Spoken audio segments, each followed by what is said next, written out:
మరో సర్కారీ హత్య అన్నటువంటి వార్తను హైలైట్ చేశారు. పోలీసులు సాక్షిగా టీడీపీ నేతల కిరాతకం. శ్రీశైలం నియోజకవర్గం సీతారాంపురంలో అతి దారుణంగా వైఎస్ఆర్సీపీ నేత హతం. ఎస్ఐ కానిస్టేబుల్ కళ్ళెదిరే సుబ్బారాయుడిని ఇంట్లో నుంచి బయటికి లాగి చంపిన వైనం. రాత్రి 9:30 గంటల నుంచే పోలీసులను అప్రమత్తం చేసిన మరో నేత జైనారపరెడ్డి. అదనపు బందోబస్తుకు విన్నవించినా పట్టించుకుని పోలీసు ఉన్నతాధికారులు ఊరంతా చూస్తుండగా పచ్చముఠా విధ్వంసం.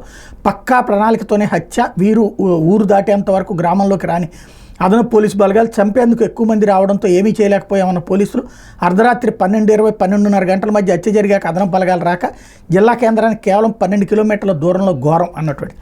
ఈనాడులో ఈ వార్త ఎక్కడ ఫ్రంట్ పేజీ కనిపించలేదు. మరి ఆంధ్రజ్యోతి ఏమైనా ఫ్రంట్ పేజీ కానీ వెనక పేజీలు. ఎందుకంటే ఒక రాజకీయ హత్య బహిరంగంగా నరుక్కుంటున్నటువంటి సంఘటనల వార్తలు.